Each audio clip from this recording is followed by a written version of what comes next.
Voilà, donc je vais vous parler d'hémorroïdes. Matin tôt, c'est peut-être pas... Ça peut arriver le matin tôt, je ne le souhaite pas.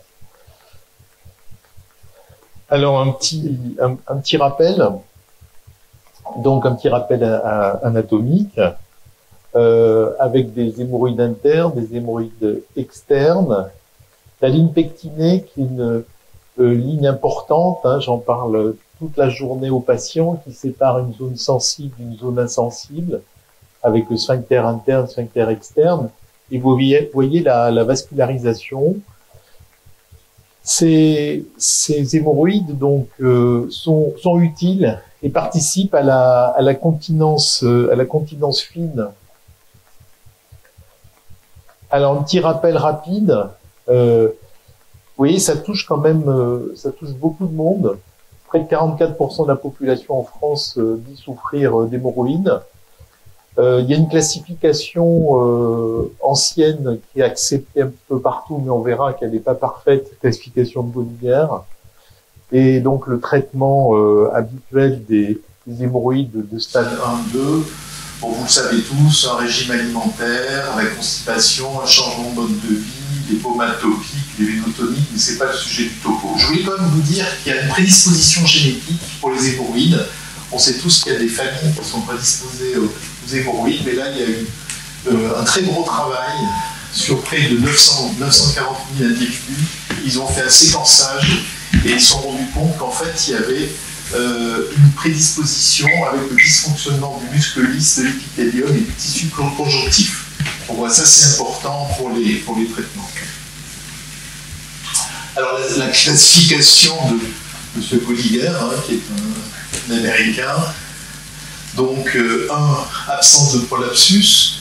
2, un prolapsus spontanément réductible. 3, prolapsus manuellement réductible. Et le 4, le prolapsus permanent irréductible. Là, vous voyez mieux sur ces photos avec les caméras. Et là, vous avez le grade 4. Alors, la chirurgie des hémorroïdes, elle naît avec Hippocrate. Donc, vous voyez, c'est pas récent. Donc, il y avait des ligatures avec des fils de laine, des excisions. Il y a eu quelques décès. Brett Copernic serait décédé d'une excision d'hémorroïdes. Et surtout, la cautérisation au fer rouge. Alors, ce que disait Hippocrate, des aides tiendront le patient pendant la cautérisation par la tête et par les mains, afin qu'il ne remue pas. Il criera pendant l'opération, car les cris font saillir davantage l'anus. Donc peut-être que c'est à cause de ça qu'il y a quand même une mauvaise presse sur la chirurgie hémorroïdaire. Alors d'autres ont trouvé des nouvelles techniques, donc le périnéum sunning, on voit ça dans les réseaux sociaux. Donc c'est une nouvelle technique qui est préconisée par les influenceurs, mais bon, c'est une technique qui est non évaluée à ma connaissance. Alors, je vais parler de traitement instrumental, parce qu'en fait, c'est un traitement très fréquent. Alors, on a 3 techniques. On a la photocoagulation infrarouge, la ligature élastique et la sclérothérapie. Alors, la sclérothérapie, je vous arrête tout de suite, le Kinura est plus disponible. Et de toute façon, les résultats étaient pas formidables. Donc, il nous reste la photocoagulation infrarouge, avec une efficacité à long terme de moins de 50%, et celle qu'on pratique quotidiennement au cabinet, la ligature élastique, avec 70 à 90% de résultats. Je suis toujours étonné des résultats impressionnants de cette technique. Alors, il y a des contre-indications, en particulier les suppurations, surtout les problèmes d'hémostase. L'aspirine est possible, et les anorectites radiques. Voilà, ligature élastique. Donc en fait, c'est pas récent. Ça a été développé dans les années 60. Vous voyez, en fait, vous aspirez, vous mettez des élastiques au niveau de l'hémorroïde. Donc en fait, on donne une information écrite au patient. Actuellement, on va respecter les contre-indications. On fait une antiboprophylaxie, elle est recommandée pour les patients diabétiques. Moi, j'ai l'habitude de le faire quasi systématiquement. On donne des antalgiques parce que dans moins de 10% des cas, il peut y avoir des douleurs dans les heures qui suivent. Et la durée est très courte, les patients sont toujours surpris de la rapidité de cette intervention. Alors, les complications, comme tout geste, il peut y en avoir, des douleurs, des fausses envies, des rectorragies qui peuvent apparaître jusqu'à 2 semaines après, donc c'est la chute d'escarre, il faut bien prévenir le patient. Alors, le ligateur, voilà, ça c'est un ligateur à usage unique. Vous préparez votre ligateur, vous mettez l'élastique, et là, vous avez ligaturé l'hémorroïde ou la muqueuse, c'est aussi possible. Alors, le traitement chirurgical. Alors, les hémorrhoïdectomies en France, il y a à peu près 20 000 actes qui sont faits en France, 6 interventions pour 10 000 habitants. Et vous voyez, les Alpes-Maritimes, on n'est pas une zone où on opère beaucoup d'hémorroïdes. Ça dépend souvent, ça dépend souvent en fait du nombre d'opérateurs qui sont présents. Alors, où est-ce qu'on est situé? Là, c'est un chiffre qui, vous avez les cliniques hôpitaux. En fait, c'est un site qui s'appelle Visuchir. Vous pouvez aller, vous avez toutes les interventions qui sont faites en France. Vous pouvez voir un petit peu tous les chiffres. C'est un site qui a été fait par l'assurance maladie pour promouvoir l'ambulatoire, mais l'intérêt, c'est qu'on peut voir aussi tous les chiffres de chirurgie en fonction des régions. Voilà. Donc là, j'ai regardé un petit peu pour les hémorroïdes et au niveau de la clinique du Palais, on se retrouve dans les 10% de centres hospitaliers qui font entre 50 et 100 interventions par an. Mais vous avez des centres, les 3,2% des centres qui font plus de 100 interventions par an et certains plus de 200. Alors je reviens donc à l'anatomie simple, cette fameuse ligne pectinée qui va déterminer en fait le type d'intervention que l'on va faire. Tout ce qu'on va faire au-dessus de cette ligne pectinée va être beaucoup moins douloureux. Tout ce qui va se passer au niveau du canal anal, en dessous de la ligne pectinée, donc va être très douloureux. Il faut bien faire attention aux douleurs. Donc beaucoup de techniques ont été développées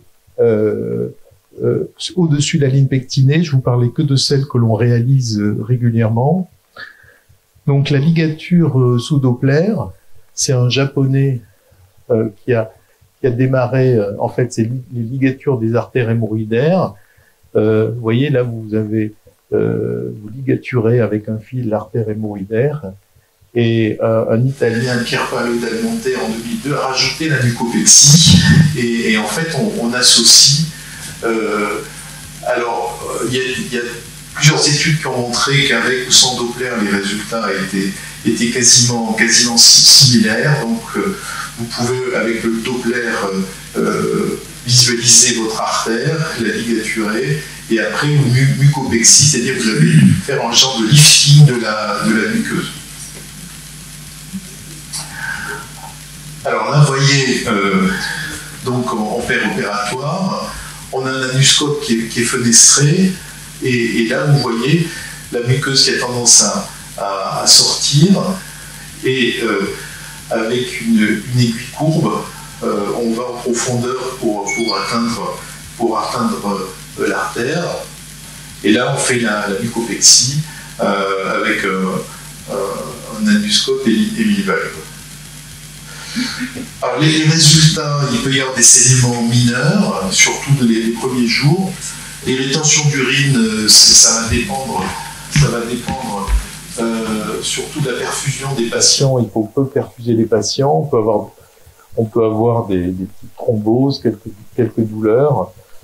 Et donc c'est une technique qui a entre 3 et 24% de récidive. Moi je dirais, dans notre expérience, c'est l'ordre de 10 à 15% de récidive. Donc c'est un traitement qui est intéressant, surtout quand il y a un petit prolapsus. Alors la radiofréquence. La radiofréquence des hémorroïdes. Donc là c'est une énergie qui est délivrée par radiofréquence avec la destruction des tissus hémorroïdaires. Donc c'est pas la chaleur qui va détruire l'hémorroïde puisqu'on met du froid. Ça a été au début ça a été fait par un Indien et c'est surtout le Tchèque Jiří Duben qui a fait la procédure Raffaello qu'on utilise depuis 2007. Donc vous voyez, ça c'est la publication, notre groupe a participé à cette publication qui était la première étude prospective française. Donc là vous voyez les hémorroïdes, vous voyez l'aiguille où on est en train de faire la radiofréquence au niveau de l'hémorroïde, et vous voyez donc la fin. Donc en fait, on va rentrer dans l'hémorroïde. Bon là, il faut pas aller trop en profondeur, hein, du reste du dessin, il vaut mieux être pas trop en profondeur. Donc ça se fait en ambulatoire, sous anesthésie générale. On fait en plus un bloc pudendal, une amputoprophylaxie. On a à peu près 3% de complications et 8 à 20% de récidives. À l'embolisation, donc c'est une technique qui a été développée par Vincent Vidal à Marseille. Donc vous voyez ici les artères qui vascularisent les hémorroïdes, et vous avez le contrôle qui est fait, qui montre la dévascularisation des hémorroïdes. Alors les résultats, donc vous avez des agents d'embolisation, c'est des cols ou des particules. Vous avez un succès technique qui est assez fréquent. Sur le plan clinique, des très bons résultats, avec une bonne sécurité. La seule chose, c'est qu'il y a peu d'études. Vous avez voulu mettre en place une étude prospective il y a 3-4 ans comparant la radiofréquence et l'embolisation, mais c'était, je pense, trop précoce. Le groupe de recherche national n'a pas suivi. Alors les bons candidats, donc ça va être surtout des patients qu'on n'a pas trop envie d'opérer, avec beaucoup de comorbidité, anticoagulants, hypertension portale, radiothérapie, incontinence anale. Et on attend des études comparatives, et c'est quelque chose qui est régulièrement effectué par des radiologues du groupe Hamilton. Le Milligan et Morgan, alors là on rentre dans l'histoire. Donc le Milligan et Morgan, donc c'est la première évolution de la chirurgie hémorroïdaire. Donc je vous ferai pas l'historique des interventions qu'il y avait avant. Donc c'est une hémorroïdectomie tripédiculaire. Donc vous avez un Australien et un Anglais qui sont dans le sein des saints de Saint-Marc's Hospital pour la proctologie. Donc c'était une première technique ouverte. Il y avait une spécificité de l'anatomie des hémorroïdes internes. C'est la première fois qu'on faisait une intervention par rapport à l'anatomie des hémorroïdes. On indivise de 3 principaux paquets distincts, et la publication elle date de 1937. Vous voyez, c'est quand même pas récent. En France, ça a été développé par Jean Arnoux et Ernest Parnot en fin des années 60. Et il y a, c'est ce que j'avais appris, une nanoplastie postérieure gliomyotonie technique de Bellan, mais on ne fait plus de myotomie des muscles à l'heure actuelle. Donc avec cette technique, vous avez beaucoup moins de 10% de récidives, et en fait, les récidives qu'il peut y avoir, c'est au niveau des ponts. Enfin, je pourrais répondre à vos questions. Alors, qu'est-ce qui est vraiment récent là-dessus, qui a complètement changé les choses, c'est le bloc pudendal. Le bloc pudendal, vous allez repérer les 2 nerfs qui arrivent à droite et à gauche, nerfs pudendaux, avec ce système. C'est l'anesthésiste qui fait cette anesthésie en plus de l'anesthésie générale. Donc c'est guidé par neurostimulation. Vous allez mettre à peu près 20-30 minutes de ropinakaïne, plus ou moins la dexaméthasone. L'analgésie, elle débute assez rapidement, et surtout elle se prolonge, donc le patient se réveille, il n'a pas les douleurs atroces qu'il y avait avant ce type d'anesthésie. Alors il faut prévenir les patients qu'il y a une anesthésie des organes. Moi j'étais vraiment assez réticent pour le Milligan, je prévenais bien les patients de la situation de la douleur vraiment importante qu'il y avait en post-opératoire, et grâce au bloc pudendal, c'est quand même beaucoup moins douloureux qu'avant. Alors, vous voyez un petit peu le Milligan, donc là, les 3 paquets, donc le triangle d'exposition, en fait, on va mettre 3 pinces. Oui, donc un autre exemple. Et à la fin, on a ce trèfle. Là, j'ai un petit peu calciné. Il y a un trèfle à la fin. Donc, beaucoup de centres font ça en ambulatoire. Pour avoir quelques patients qui sont retrouvés en urgence 24 heures après, moi je préfère les garder encore 48 heures. Donc, naturellement, une antibioprophylactique. Alors, les différents... alors, je leur laisse le guide de l'opéré de l'anus, où là, ils sont informés sur tout ce qui peut se passer. On démarre des laxatifs quelques jours avant l'intervention, parce que forcément, il va y avoir une constipation qui apparaît. Je leur donne 4 antalgiques à prendre systématiquement, et l'arrêt de travail, c'est 2 à 3 semaines. Alors, la douleur post-opératoire, elle peut être gérée en prenant les antalgiques systématiquement avant l'intervention. Le fécalome, ça peut être géré en donnant des laxatifs avant. La rétention d'urine, elle est toujours possible, mais on évite de trop perfuser les patients pendant l'intervention. La suppuration locale, on fait une antibioprophylaxie. Les marisques, ça c'est un problème opérateur dépendant, mais à la limite, on peut les réséquer dans un deuxième temps. Alors, les retards de cicatrisation, c'est quand il y a eu souvent un souci infectieux. Les sténoses, normalement, elles ne devraient pas arriver, c'est un problème d'opérateur. Donc c'est un cône. Il faut bien se rappeler que le canal anal est un cône, donc les sténoses anales, ça ne devra pas arriver. Par contre, les hémorragies, il faut toujours faire attention. Il y a 6% d'hémorragies sur des grandes séries nationales, donc il faut bien prévenir les patients. Et alors c'est simple, hein, on les reprend au bloc, on fait un point en X, mais il faut qu'ils arrivent à la clinique quand même. Et l'incontinence anale, on touche pas le sphincter, donc c'est tout à fait rare. Alors, il y a des recommandations européennes sur la prise en charge en fonction du grade, donc le fameux grade de Golliger. Vous voyez, les techniques instrumentales, c'est pour les premiers grades.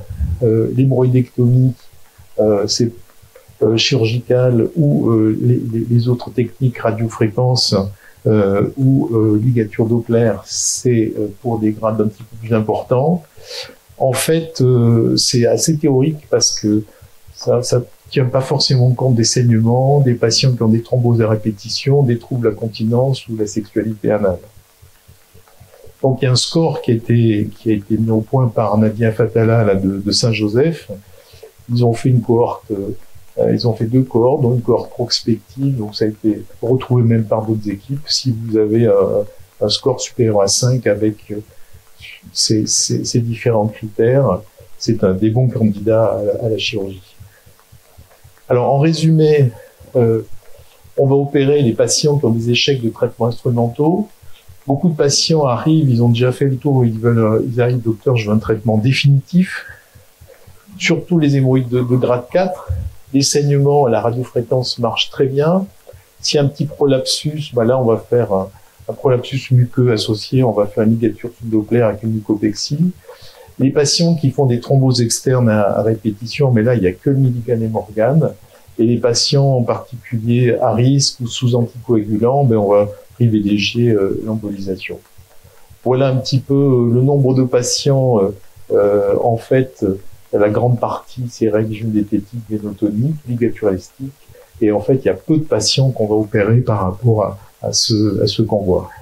Voilà, là vous avez l'équipe du compagnonnage du Craig, là quand on va à Saint-Joseph, qui est le premier centre français qui font plus de 3000 interventions par an, hein, c'est énorme, hein, et la clinique à Grasse. Je vous remercie.